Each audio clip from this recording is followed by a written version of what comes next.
Trangrade takes the opening blow to his rivals by winning up in Canada. However, the win was hotly contested the entire race as Tixier pressed hard for his first series victory. If last week was anything to go by, these two are definitely standout drivers to keep an eye on.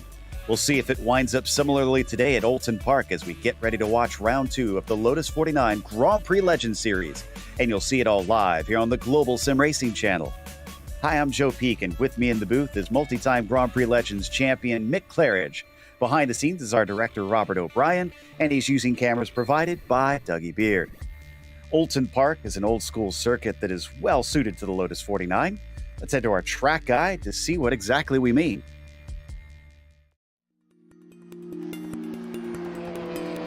Welcome to Oulton Park Circuit. This British track to the southeast of Liverpool is a staple in the UK club racing scene, but has also hosted series as high level as Formula One a few times. At least, with a small asterisk next to those events since they were non-championship rounds. The history and the lore of the venue is as unique as the layout itself. But that layout is more than just the international circuit this place is known for. An incredible 8 different versions can be run, but they all range between 1.5 to 2.5 miles in length. It's not exactly a long lap around here. What it lacks in that realm, it more than makes up for in bumps and hills. On top of that, Oulton Park offers some very fast corners, so you certainly won't get bored. Turns like Island Bend, Knickerbrook, and Druids can be utterly fearsome depending on which chicanes are at it. But even the slower corners often involve blind crests or kinked entries, making passing a very difficult prospect. In modern day, the place is mainly visited by touring cars, GT cars, motorcycles, and Formula 3. But here on iRacing, it's quite popular with the vintage community. Needless to say, this is a track that carries on the British tradition of fast, old-school style circuits that challenge and thrill drivers. It'll no doubt be a blast for both our competitors and fans today.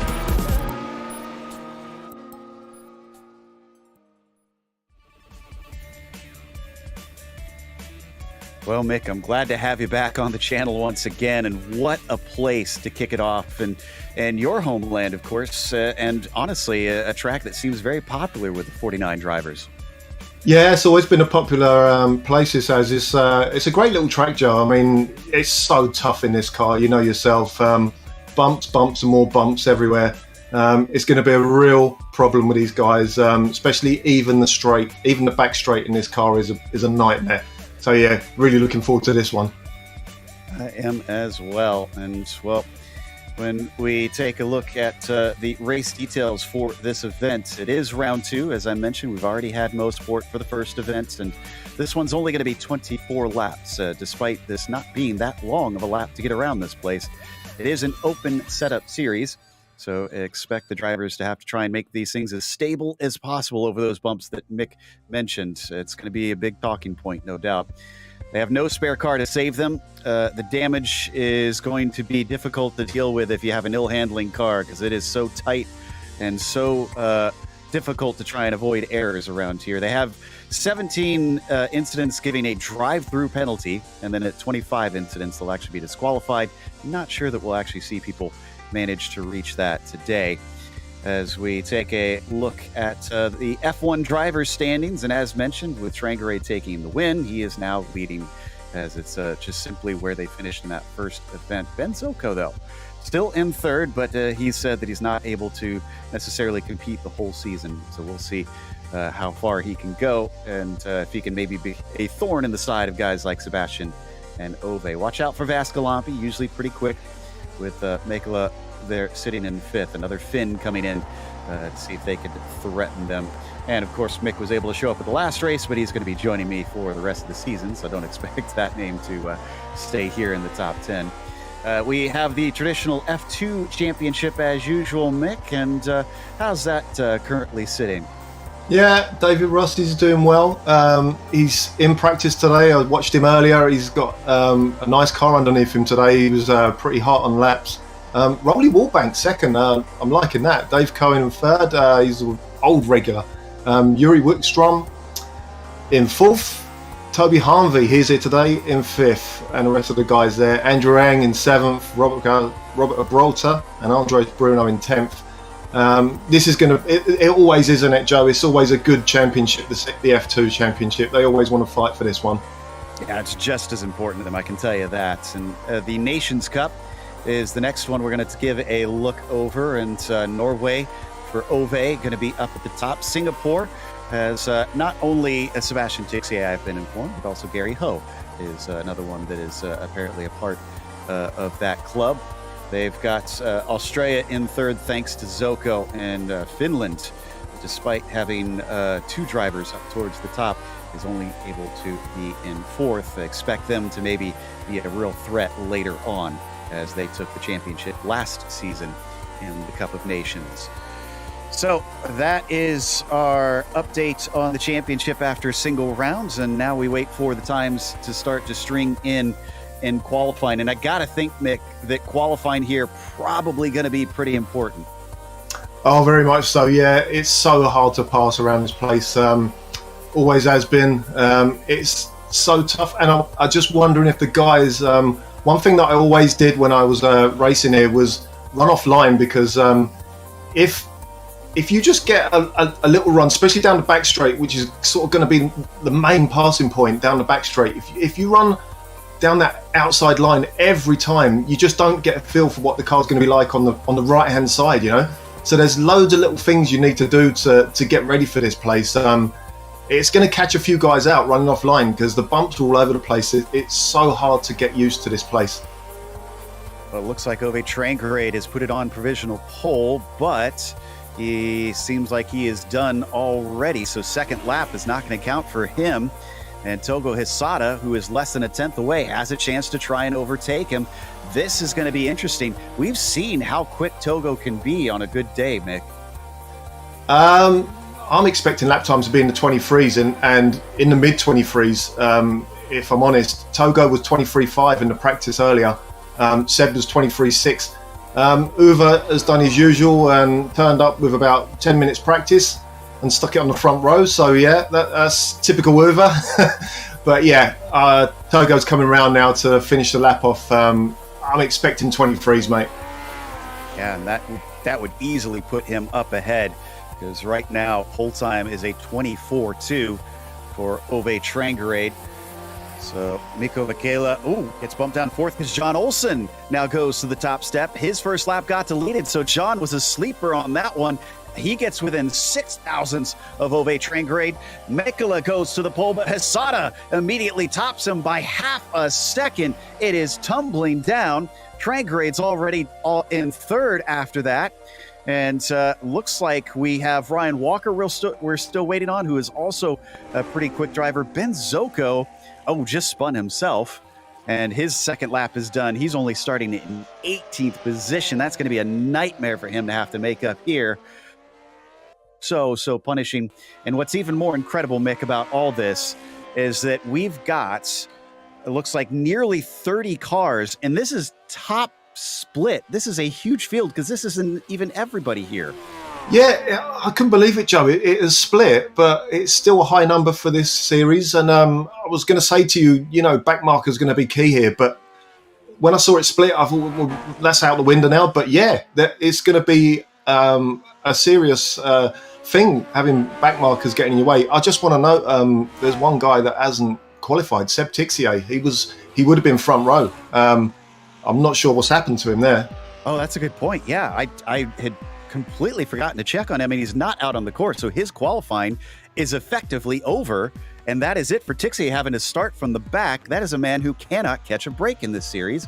We're still waiting for his first win, and I highly doubt he's going to be able to do it from 26th on down today, unfortunately. I hate to be the bearer of bad news for him, but that's just an honest assessment of that situation. But I think that takes us through pretty much all of the qualifying. I don't see anybody who's able to do a lap from here unless Matt Wright can get around. I do see Matt Wright on a second lap right now in the number 20. And Matt represents a little bit of the lower level of the I ratings. We mentioned that this is the higher split. The lowest you can get in here is at a 2,500 for what it's worth, which is not exactly, it's not something that's going to set the world afire, but if that's the lowest that you have to be, then This is going to be stiff competition. We're riding on board with Matt through one of the scariest parts here, down through Knickerbrook and then up towards Druids. And this part up to Druids, that run through Clay Hill, Mick, that one always scared me. It's so narrow through there. Yeah, the secret to it is watch what you're doing with your gears. If you take it in 4th gear, it doesn't feel too bad. The problem comes if you change up to 5th too early. That's what a lot of guys do, and it just kicks the rear out just as you hit that the curb on the left-hand side there. And you have to pretty much hit that curb on the side to get a good lap time. Another guy to note is Dave Rossi. I think he's quite low down for what his pace is like. He's 16th for the moment on 25.2. He was well inside the 24s earlier in practice, and this is a colder session. This race is colder than the practice session before, so I'd expect him to start moving up. Overtaking, allowing. yeah, exactly. It's only 69 Fahrenheit out there right now, but that takes us to our starting grid, and Toko Hisada is on the pole. Mikko Mekala will be in second. Ove Trangrade going to start from third today. Can he make it back-to-back wins from there? John Olsen will be P4 as Jorge Nieva continuing to impress as he has recently moved up in the last couple seasons to F1 and starts from fifth. Laust Olsen, nicely done in sixth position, will be followed by Gary Quellen in the 7th spot. Matt Wright, that second lap was important. He starts from 8th now. He was almost outside of the top 20 before. Richard Watson starts 9th, and Neil Kemp will be in 10th, Mick.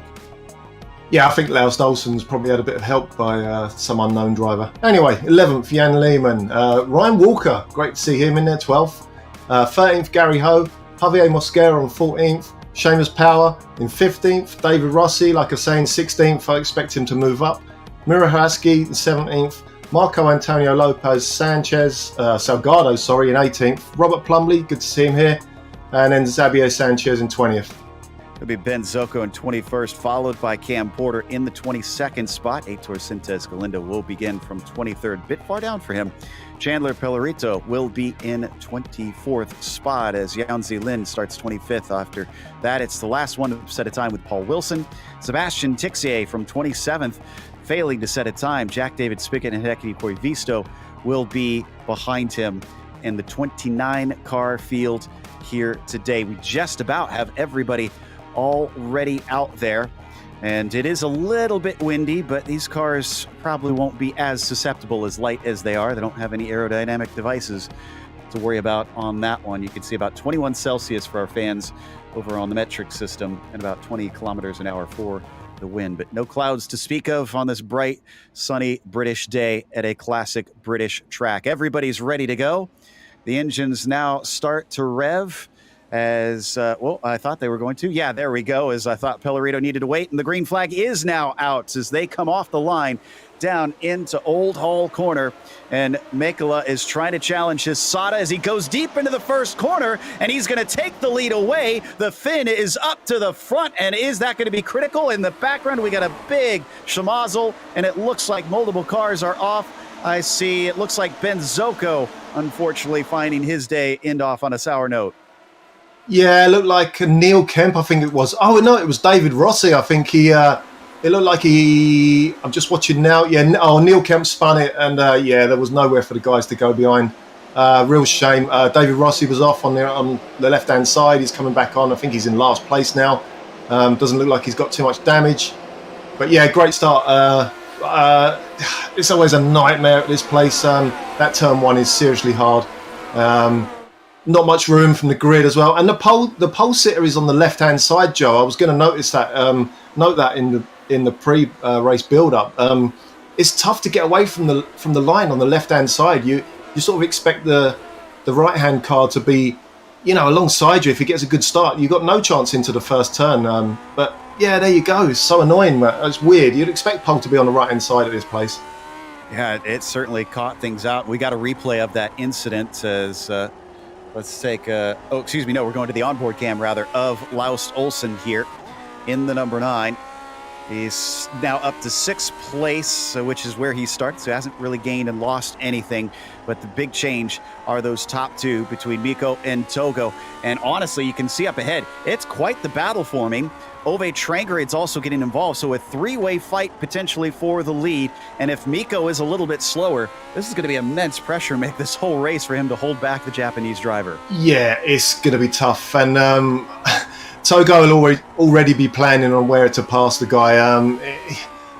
Toughest thing to do is to get round it, and you just have to nail that the exit onto the back straight, try and get down the inside there. But has Togo done what I said and practiced that right-hand line? Because I think he might need it today. Well, he's going to hold him off for now, coming up into Knickerbrook for the second time, as they're going to stay in line, thankfully. It's a little too early to be trying moves of that nature in this race. Neil Kemp and David Rossi have come into pit lane, so the damage was enough for them, but it looks like Zoko did not have to end his day as he carries on, last runner on the track right now. We ride on board with Hisada as he follows in Mikko's footsteps. Ove Trangered you got to worry about too, because here's a guy, you talk about the lack of practice. I don't think he gives a rip about strategy or anything in any of these races. I think Ove's just here to race, plain and simple. Yeah, in every series he drives, that's what he wants to do. He just wants to have a good fight with anyone. And yeah, he's learning the track, Joe. That's just the only way you can say it about Uwe. He doesn't practice that much. He's done about 10-15 minutes this morning, and then straight out on track, and he's mixing up with the leaders yet again. They're all looking pretty good though. Just watching Togo, he's getting a nice run out of the left-hander there, and then a nice tight entry into the fast. This is such a hard corner, and then you want to get right down into the camber of this corner and get on the power. And second gear corner, hard on the power now coming out. See how the rear end of the car is nice. Oh, over lost the back end a bit there. So yeah, he's still getting used to it. Well, I'm impressed that Mikko has been able to retain that lead, because Togo's had some opportunities. We've seen him slow off a couple corners, and yet still Hisada has not really gotten his nose in. I'm not sure if he's trying to play patient or if he just doesn't trust the track enough at this point, as they all go shallow. Look at that odd line into the double apexer of Druids. Yeah, that's the line you actually want. I think all the practice sessions I did this week, which was a few, I mean, it's better to take that inside line. There's a lot of corners that are like that here. Turn one's a bit of an animal to get into as well, because the line of the track sort of throws you away from the edge of the track, so you can see them coming down here. And they'll just disappear off the edge and then turn in. The next left-hander, well, down the hill they go, but the next left-hander is the same. You just want a nice tight entry. You don't want to go too wide. So there you go. So watching from the middle of the track, that's your entry. Try not to run out too wide there. And this is the scary one. This is such a hard corner in the 49 coming up. Yeah, this is Island Bend, and it's definitely not flat out like it is in modern cars. And you can see them have to try and get it right off to the left-hand side as they all break into Shell Oil Corner. And coming off there, this time it's Hisada who goes a little bit deep. Trangered can't capitalize. And then over to Hilltop. I'm glad you mentioned Hilltop. I hate this straight. Look at them dance as the car goes over. I've ended races on a straight there. Well, I'm surprised that no one else has today yet. This morning I did a lot of practice and I was hot lapping, and I counted how the side by side jump. Yeah, he's get it. Looks like he is through the narrow part of Clay Hill. That's going to put Togo Hisada back to the top and into the lead. Will we see them stay together, or is now that he's got clear air, will we see the Japanese driver pull ahead? Great catch on this, Mick. He capitalized quickly. Yeah, it was a beautiful move as it goes. It's in literally the hardest place to do it as well. You're on your limit there, just running on your own, trying to get the car through that corner. But not sure what Toad's going to be like watching the mirrors for a little while. But lap times in quali, they don't lie. So you can already see a little gap forming now between the leaders. And Uwe's going to want to get involved in this now, because he's not going to want Togo to disappear. Absolutely not. If we get a chance, can we check in on Seb Tixia? He's in 14th already. So the man has made up 13 positions, and he's got a few more in front of him. This is Xavier Sanchez, Miro Haraski, and Javier Mosquera, 3 regulars in this car. So we'll see if he can do anything to get past them.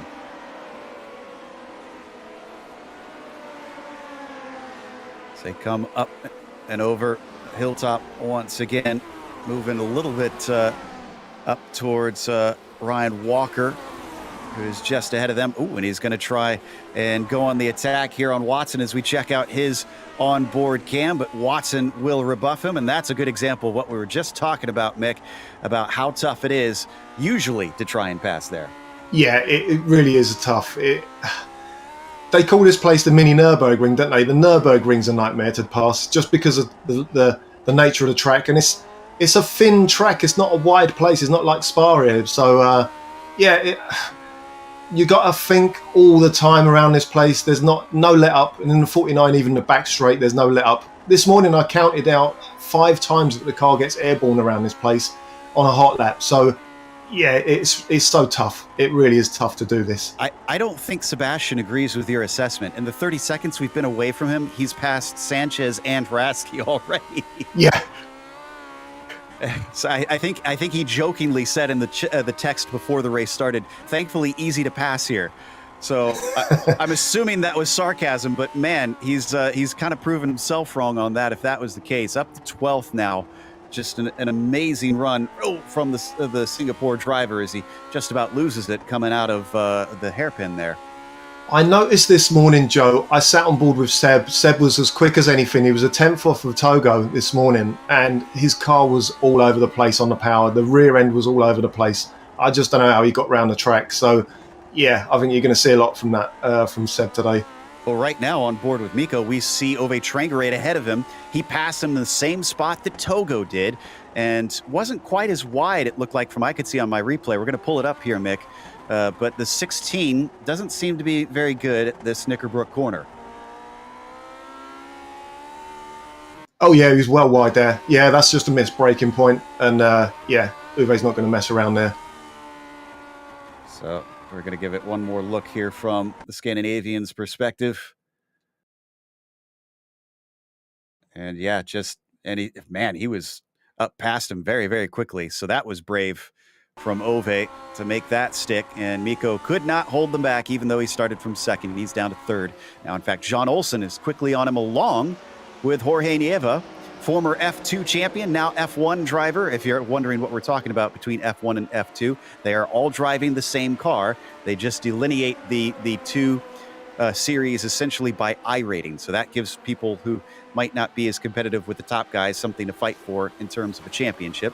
And Nieva has been promoted in recent seasons and has proven why time and again, frankly. Yeah, David just had a brilliant exit out of Knickerbrook there onto the straight, and yeah, he's just starting to close up with John. John's a good driver. John, he's come on leaps and bounds in pace wise, and I'm just waiting for him to get like a real good, decent finish. You know, maybe even a win to really kickstart him. You know, he's just on the verge of it. Yeah, we've seen him up there. He's been top fives, definitely top tens pretty regularly. Yeah. But at what point does he maybe snag himself a win here? As we take a look at Nieva and Hisada now, between the pace of the pair of them. Hisada definitely faster these past couple laps, but I wonder if that is a sign right there, because I suspect those 3 laps ago is when Togo made that pass, and it's already about a second ahead of Trangerade. So I think what I was wondering has come true, Mick. It looks like Togo was being held up. Yeah, definitely. I'm just looking at Uwe's last lap, though, with 24.2. Togo was a 24.3, so ooh, close. And the other thing, Neil Kemp's in front of Togo here on the back straight now. All that's got to happen is they meet him in a nasty place of the track, you know, and this is going to close up. Yeah, that's a good point on that. The lap traffic, we were wondering if it would play a part, and I think that early wreck did set a couple cars back. Now, I don't see anybody else around Kemp, so I think hopefully it should be a single car for the time being, and then maybe it'll go away. But it still could have a big effect here as we continue to watch Trangerade in the orange machine chasing the red and white of Hisada, and I believe we've had a problem with Cam Porter. Looks like he had, a bit of a not quite a self-spin. He got caught out by Heitor Sintes Galindo and Knickerbrook, and that sent him around, it seems. So we'll try and get a another assessment on that in a bit as we now look at Trangrade chasing Hisada, going past Neil Kemp. Yeah, there you go. Great sportsmanship from Neil. There's pressure here, Joe. Last time Bayove 23.9, Togo 24 flat. Togo's going to start feeling this soon, very soon. Well, Trangrade is one of those that has a championship to his name, but he is not among the few that has multiple championships. One of the rare ones is sitting next to me, and we just crowned a new one last time in Topi Korteniemi. Will we see another multi-time champion join the ranks here in this series? Yeah, he would deserve it. I mean, he's always had the pace. I mean, I've been racing Uwe for years and years now, and one thing I do know about Uwe, I'm not sure guys watching will know, is he doesn't like leading a race. He never has done. If he is leading a race, he does tend to make a few mistakes. But I know for a fact he's not going to want to stay in second at this place because it is so hard to pass. So he's going to want to get this. I don't know what the lap times were that time, but he's definitely caught him, and this is it. This is it, John. Joe, it's on now. It was half a second faster last time. Right, yeah. He has turned up the wick, and he's got plenty of race to try and see if he can squeeze some lemonade out of this lemon, as Toga Hisada has got himself the track position, but doesn't seem like the raw pace in comparison to Trangrade. Despite a lack of practice, suddenly incredibly quick. They come down into Shell Oil Corner, and here's where he needs that launch, because so far, strangely, we never would have predicted the passes that we're seeing here are happening in Knickerbrook of all places. Yeah, very strange. I wouldn't have expected it whatsoever. I'm watching on board Uwe now, and his car is straight as an arrow down the straight. He's got this thing set up nice. I don't know what setup he's using. He's probably used either John's or mine, because those are the only two that got shared. So yeah, the thing with Uwe is he's got a very strange driving style. He tends to brake quite early, but he doesn't brake as hard. So what happens is he ends up having loads of grip on the front tyres when he turns in, and it always ends up being a nightmare if you're in front of him, because you just see the car just creep up behind you in the mirror right in the middle of the corner. So I'm just watching him now in turn one, and there it is. He just closed the gap slightly. He messed the exit up, but yeah, he's always been like that. He's always been the same, and he's the only driver that I've ever known to be able to do it. Yeah, he often gets described as a driver that likes a loose car, and I got to think that probably has a lot to do with it right there. The way he handles that thing on the nose. We'll see if it allows him that extra speed to pass Hisada here today. Look at the distance they put on the fin of Mikkola now. It's 2.5 seconds. We're not even seeing him in most of these shots. Here we go, a nice wide one. There he is, finally in the background. It has become a two-horse race, very similar to what we saw back in Canada, honestly. Yeah, I'm just watching John Oulton. He's slowly catching up with Mikko as well. So hopefully that's going to be another battle we can watch. I was just watching on board with John then. It was like a rodeo going down the back straight. The car was just bouncing up and down everywhere.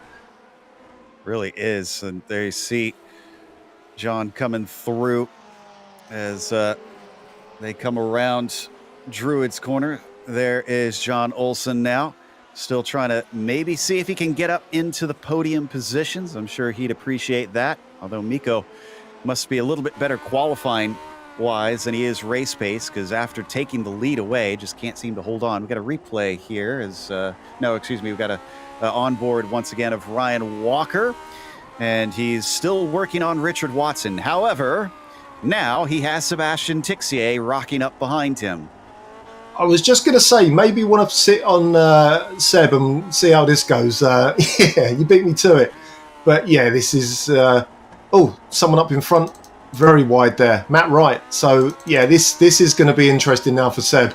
The cars in front are getting a bit quicker, and I'm not sure they'll want to let him through. So might have been the case early on where guys are just thinking, look, there's no point in holding Seb up and letting him through a bit, but not now. Yeah, they might be catching up to Matt right now that you mentioned him, because they're not that far away from the 20. Interestingly, we talk about the difficulty in passing. 4th down to ninth are all still sitting in the exact same position they started this race. That was a big look there. Again, coming down to Knickerbrook. These guys must know something we don't about that corner, because it has just suddenly turned into the most popular place to pass this race. Yeah, I don't know. You know, I know they changed the 1x limit on it, I think. So maybe the guys have been able to sort of run a bit more power on the exit.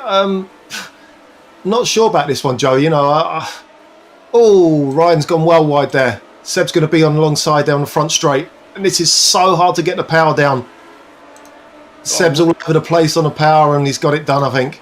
Yeah, I was a bit afraid. You talked about the difficulty there. He has to go shallow, and thankfully they both make it through. Yeah, I think that was Ryan trying the cutback.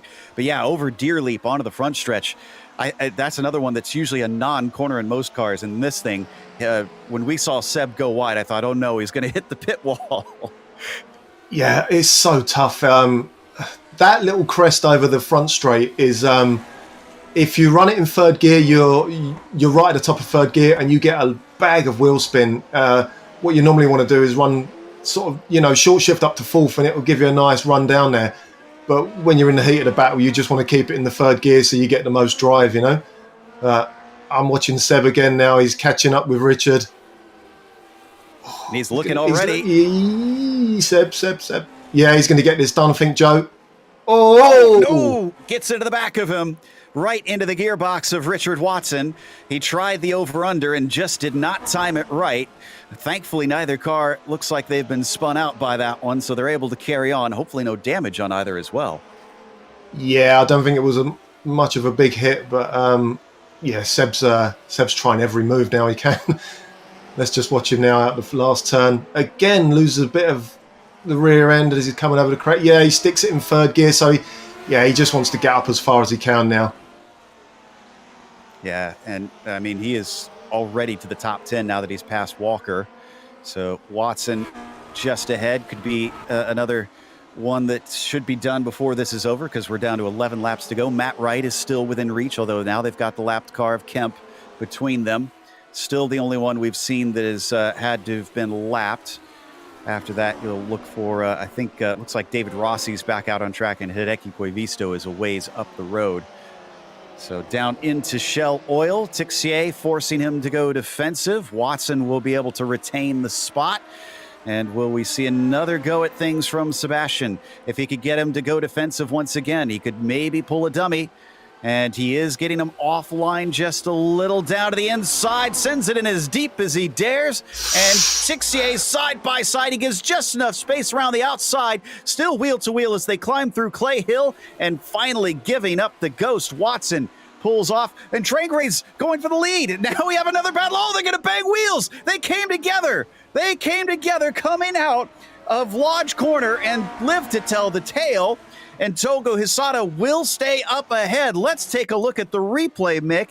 I can't believe they got away with tangling wheels here. Yeah, just watching it myself, Joe. It looked like, I see what happened. Togo just ran just slightly on the grass with the left rear, and that was all it took, and he lost all the drive, and Uwe was able to get down the outside. But yeah, I don't even know if Togo knew he was there then on the exit.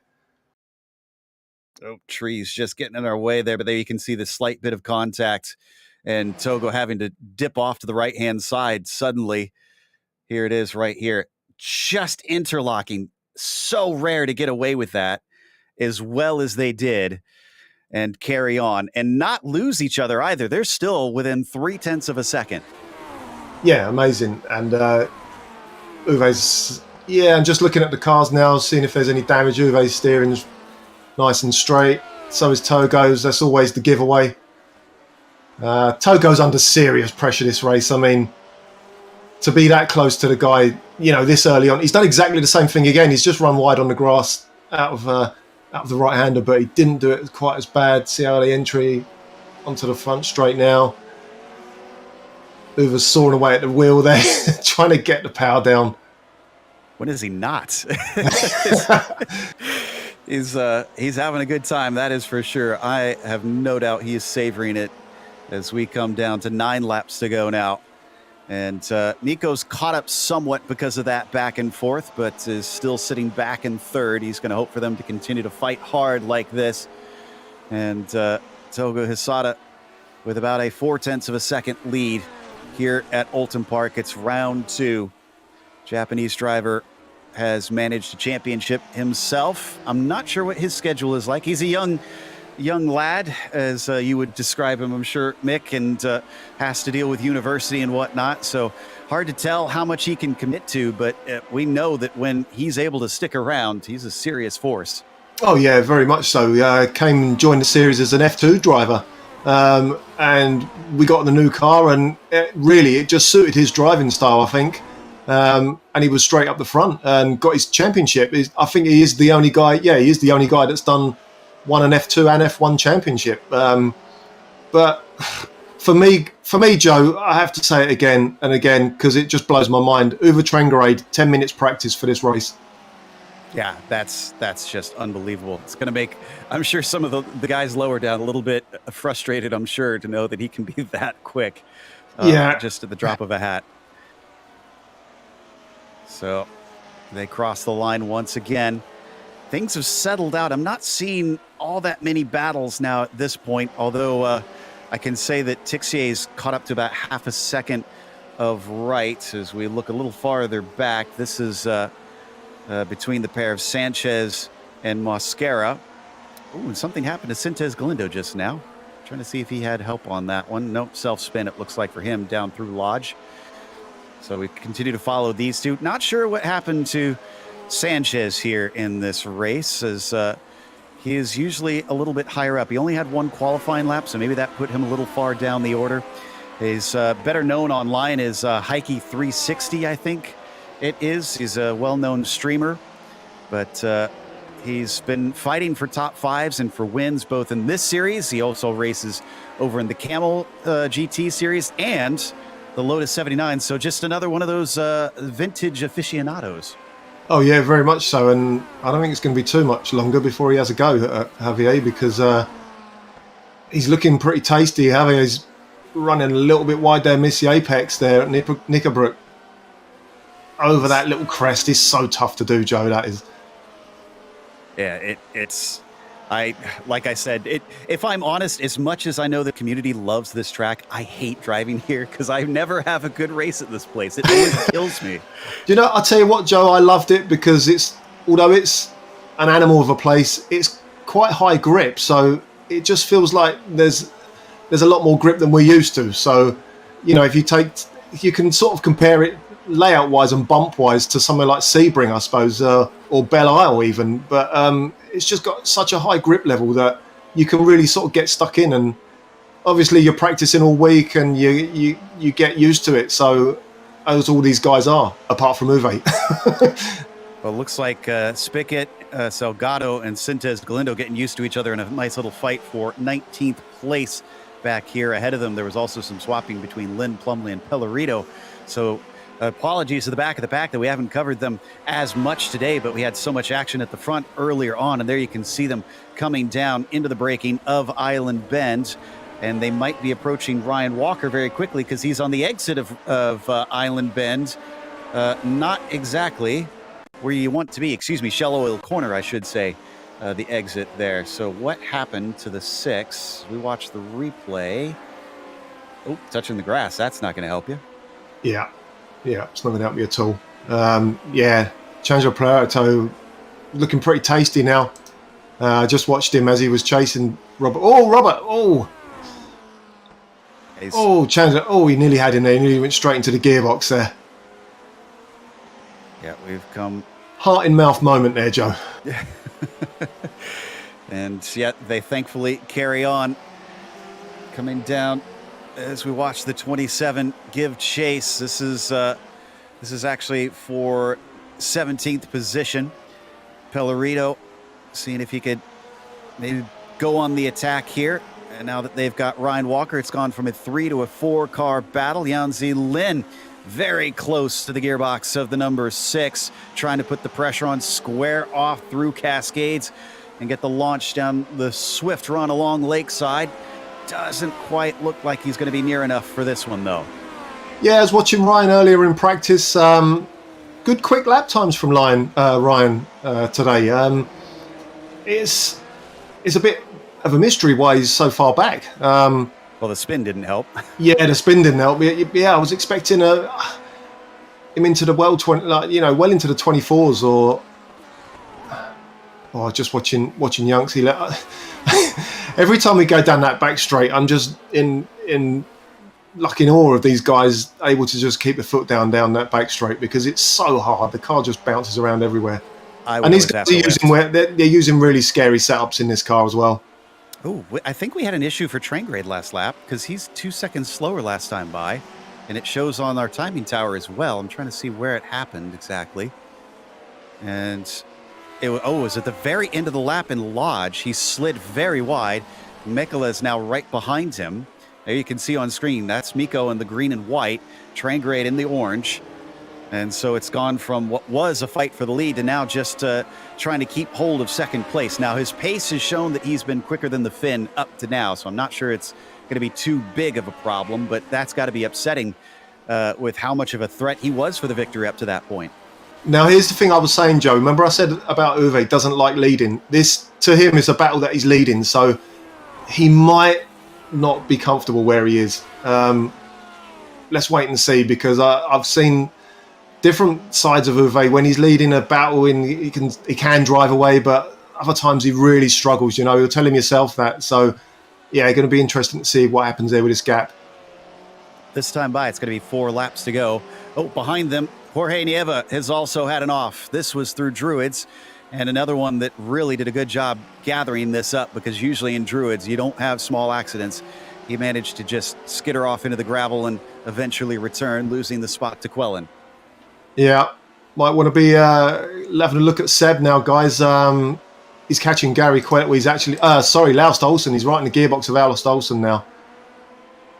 Oulton in the number 9 with Sebastian Tixier going from 27th to 8th and hoping that maybe he can take 7th place here. Oh, this is Go ahead. Yeah, sorry, I just noticed him. I just noticed Laus going into the left-hander. He really missed the apex there. Let's just see how Seb controls this now. Tough to get this car down into the apex here in the camber. Seb has, he's got a nice late apex there. So let's see, is it flat out down through this kink? It will be for a few guys. I don't know about Seb's car though, because he's got it set up so loose. Is he going to go for a braking move? Yeah, he's going to go for this, Joe. This all done. Oh, look at that. That was, I think, an early lift. Yeah, Laus let through there. Almost had the cutback, though, and it looks like Sebastian's going to be able to cover that off. So 7th place now for Tixier. If it does wind up being a championship run for Seb, this is going to be a race to look back at, because what a recovery is behind him. Laust Oulton spins off. He's on the racing line. Thankfully, nobody runs into the side of him, despite getting stuck right bare across the track, and he falls all the way down to 10th. Yeah, just watching what happened. Yeah, he just went in too hot there, didn't he? Unfortunately, we're going to take a look at the replay, and wow, it went on him late, if anything. That's interesting. That was almost completely through the corner, and then suddenly the rear just goes and eventually gets on the power and is back along his way. We're going to watch one more time.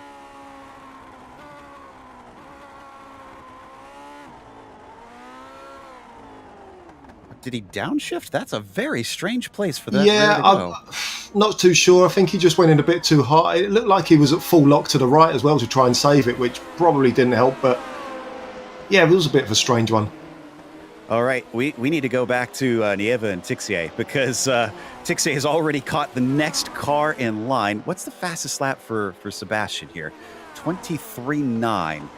That's a 10th off of Hisada's quickest lap, who I think has the fastest lap of the race right now. So, yeah, Sebastian definitely would have been fighting for the win if it wasn't for messing up the qualifying here today. Yeah. He is 13 and a half seconds off of Hisada. That's after passing almost the entire field, and he's going to add one more to the tally here with an incredible bit of grip coming off of Lodge Corner, off the exit of the turn from the inside. That's just unbelievable. Yeah, it was. Yeah, it was a great bit exit there. Again, though, I just watched him on the exit of turn one. He just gives it a bootful, and the back goes on him. You know, I'm just wondering if this is the way he sets the car up. I've never actually watched or spoken to him how he sets the car up, whether he uses his own set or whatever. But I know, you know, we all know Joe. He had a bit of a pig of a season last season because he did make a lot of mistakes. I'm just wondering if he has that car set. I mean, you know, it's like Uber, but extreme. It could be, yeah.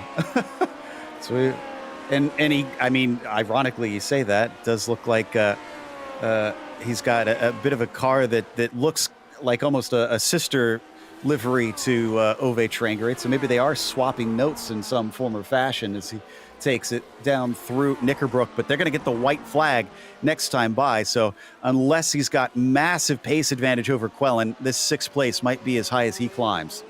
He was full on counter steering down the back straight there. The car went to the left and then the right, and he was, you know, that car has got such an angry rear end on it. Just watching him again, is he going to? No, again, he loses the rear end again. It's just the way the car's set up. He's lost the rear end again on the little crest over the hill there. It's going to be really quick. I mean, there's no doubt about it. If you can set the car up like this and drive it, it is very quick when you do that. But yeah, so tough to, especially around this place. So tough to get the power down.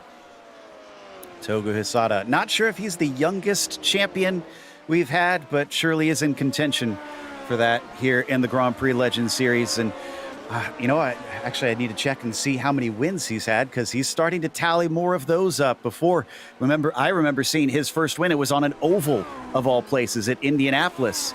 And since then has proven he's just as good here on the road courses as well. With half a lap to go, Hisada brings it around into Druids. It's a handy 2-second gap over Trangerade. Ever since he had that mistake, he has basically told him, stay back, and you are not going to challenge for this top spot anymore. Down through the last turn, effectively out of Lodge Corner, Togo Hisada is going to take the win in round 2 of the Grand Prix Legends Series. Nice lap by Uwe again to stay ahead of Mikko there. I know how much pressure he would have been feeling, even though there was a gap. Nice drive by Mikko there for third as well. That was win number 5 for Togo. Ove in second. Mikkola, how about that drive for the 16? Yes, he lost a spot, but he retained third, so on to the podium. John Olsen, just shy, unfortunately. Could have been on there. Oh, we had a problem with Seamus Power. Seamus Power seems like he has lost the car out of Druids. He's going to lose a couple positions, unfortunately. He's got it going, so at least he can crawl to the finish line. Well, that brings us, most of the drivers, to the line. I'm pretty sure we're going to see a whopping 25 of them finish on the lead lap, but there's not many battles left out there. So why don't we take a quick break? We'll come back with the official results as well as driver interviews, so stick around.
Welcome back to Oulton Park. This was definitely one to remember, as that battle for the win went all the way like it did last time, but it didn't come down to a last lap pass. Instead, it was a late race mistake that decided things, and Togo Hisata wound up your winner. Ove Trangerade finished in second, as Mikko Mekala wound up in third today. And fortunately, despite a lightning start, he couldn't hold back the tide of the faster drivers. John Olsen was just off the podium in fourth where he started. And though it stayed the same for much of the upper group for a good chunk of the race, it shuffled late on as Colin wound up fifth from seventh, and Sebastian Tixier went from 27th to 6th, lacking of qualifying time. Jorge Nieva wound up 7th himself, as Matt Wright was 8th, exactly where he started, same as Watson, 9th to 9th. And then winding up 10th, Xavier Sanchez did a good climb himself, going from 20th. And if we go down to 11th, Javier Mascara was that position from 14th, climbing upwards. Laus Stolzen went downwards to 12th. Miro Haraski in P13. Ryan Walker was 14th today, as Jan Zielin finished P15. Then it's Robert Plumley in the 16th spot. Seamus Power is going to limp home, unfortunately, with a late incident, falling to 17th place. Marco Salgado was P18. As Sintez Galindo mysteriously off pace today and finishing in 19th. Yana Lehman was 20th. Ben Zocco, I'm sure not happy with a 21st today, even though that's where he started, because his race compromised by qualifying and an incident at the start, as Paul Wilson finished in 22nd. Last couple to finish on the lead lap are Hoag, Koivisto, and Cam Porter. Pellerito, Kemp, Rossi, and Spickett managed to finish the race, but multiple laps down, unfortunately, because of that early incident or just slow pace. I do believe that we've got our third place finisher ready to talk to us. This is our first time being able to talk to Mikko. And Mikko, first off, I want to make sure we're getting it right, because I'm sure, as normal, I'm butchering Finnish. How do we pronounce your last name? Mäkelä. Mäkelä. Okay, so I was close, Yeah. but just wrong emphasis, I'm sure. But Yeah. let's talk about that race, because you started off really well. We can see on the replay here, you started off in the lead. It was such an incredible run off the line. Did you think you were going to have a hard time holding them back, or did you feel like maybe you could retain that top spot for longer? Yeah, I knew I don't have the pace for being the first, but and yeah, I made a lot of mistakes in the beginning, so I fell a little bit down. But yeah, I knew I wouldn't maybe win, even though I was first for a little bit. Well, and this is a track that takes no prisoners. It's easy to make mistakes, as you found out, and throw the race away. So, I mean, did you kind of hang on, just crossing your fingers that maybe they'd slip up and you'd be able to inherit a position back? Well, yeah, of course. When I was on third, I was just looking if the Olson would catch me or not, but we were really on the same pace, so I was kind of just hoping I will be third, or better if someone makes a mistake, of course, in the front.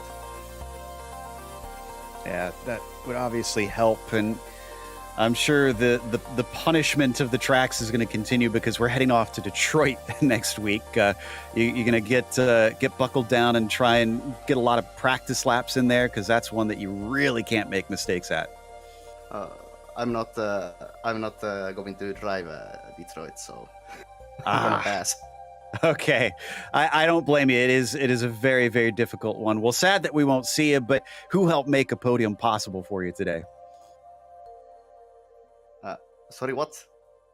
Who would you like to thank for being able to get onto the podium today? I would like to, of course, thanks all my fans, and mother, of course, and yeah, I just did a lot of practice, and that was enough. Something clicked today, so I had a good pace in the qualifying. Great stuff. That was Mikko Mekala, who comes home in third, and I do believe that we've got fourth place with Mick. We've got John Olsen talking to him, who unfortunately just couldn't quite keep up with those top three. Hello, John. It's your first interview, mate. Welcome to the booth.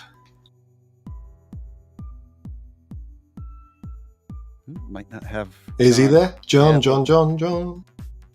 Let's see if John's got his mic hooked up here. John, do you have a copy? We might have to pass up on John. Oh, that's a shame.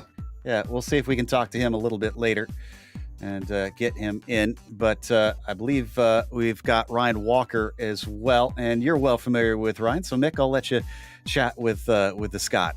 Yeah, you'll have to stop us, mate. We'll be going for a long time, me and Ryan. How you doing, mate? Good to see you. Hey, Matt. Yeah, I'm doing good. How are you? Yeah, not too bad, mate. Talk us through it, mate. How did you get on? It was a bit up and down, to be honest. I did get a good start off the line, and then I think I tagged someone into turn one. I think it was Neil Kemp, and then so I have to apologise to him for that. And then from then on, it was just a case of trying to finish, and I think I was just overdriving and made too many mistakes, but still managed to finish in P14, I think it was. So it was still good fun nevertheless. Yeah, we watched quite a bit of your fights there.